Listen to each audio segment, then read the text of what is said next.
ہمارا ایمان و یقین ہے کہ جب بھی ہم مشکل وقت میں مولا علی علیہ السلام کو پکارتے ہیں تو مولا علی علیہ السلام ہماری مدد کرتے ہیں۔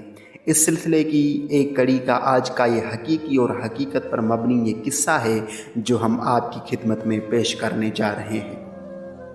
زید نساج راوی ہیں کہ میری ہمسائیگی میں ایک بوڑھا شخص رہتا تھا جسے میں کبھی کبھی دیکھتا تھا۔ اتفاق سے ایک جمعے کے دن میں نے اسے دیکھا، وہ غسل جمعہ کر رہا تھا اور اس نے قمیض اتاری ہوئی تھی۔ میں نے دیکھا کہ اس کی پشت پر کسی زخم کا گہرا داغ تھا۔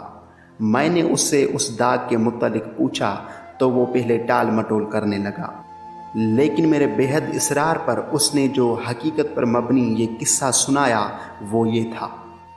اس بوڑھے شخص نے بتایا کہ جوانی کے دنوں میں فاسق و فاجر شخص تھا اور اپنے بدمعاش ساتھیوں کے ساتھ مل کر چوریاں اور ہر طرح کی غیر اخلاقی حرکتیں کیا کرتا تھا۔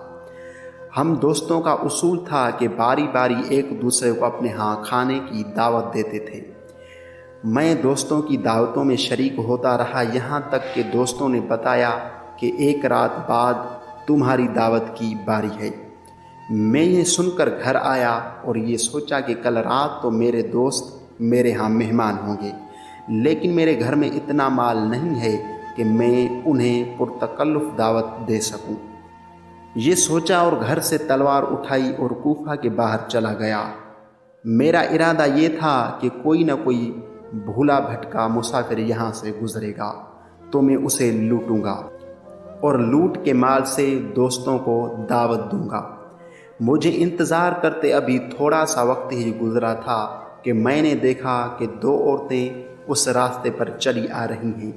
میں تیزی سے ان کے پاس پہنچا اور للکار کر کہا، تمہارے پاس جتنی بھی نقدی اور زیور ہے وہ سب میرے حوالے کر دو ورنہ میں تمہیں قتل کر دوں گا۔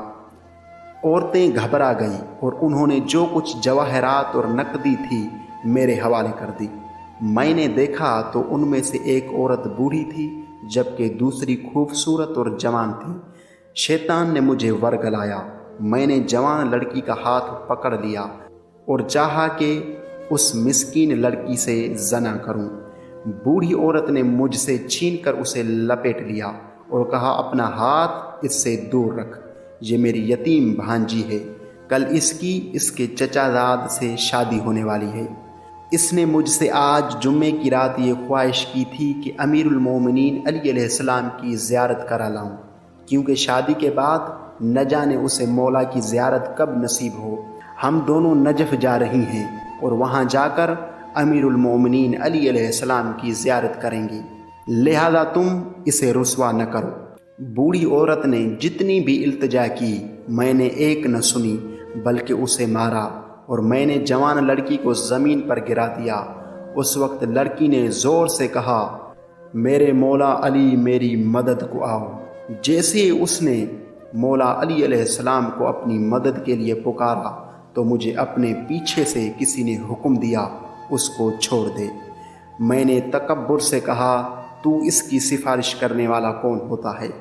اگر تجھے اپنی جان عزیز ہے تو فوراً یہاں سے چلا جا اور میرے معاملے میں مداخلت نہ کر ورنہ میں تجھے نہیں چھوڑوں گا۔ جب میں نے جواباً یہ جسارت کی تو اس شخص نے میری پشت پر تلوار کا ہلکا سا وار کیا اور میں گر پڑا۔ عورتوں نے اس سوار کا شکریہ ادا کرتے ہوئے کہا، ہم آپ کا شکریہ ادا کرتی ہیں کہ آپ نے ہمیں اس ظالم کے چنگل سے نجات دلائی ہے۔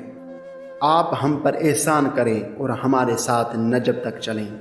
سوار نے نرم آواز میں ان سے کہا، تمہاری زیارت قبول ہو چکی ہے، میں وہی علی ابن ابی طالب علیہ السلام ہوں۔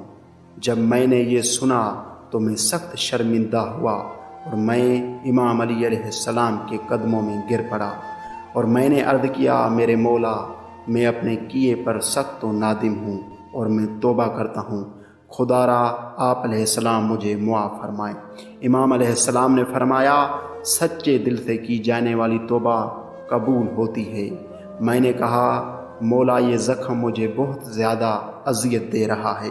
امام علیہ السلام نے کچھ خاک اٹھا کر میرے زخم پر ڈالی، جس کی وجہ سے زخم سے اٹھنے والی ٹیسیں ختم ہو گئیں۔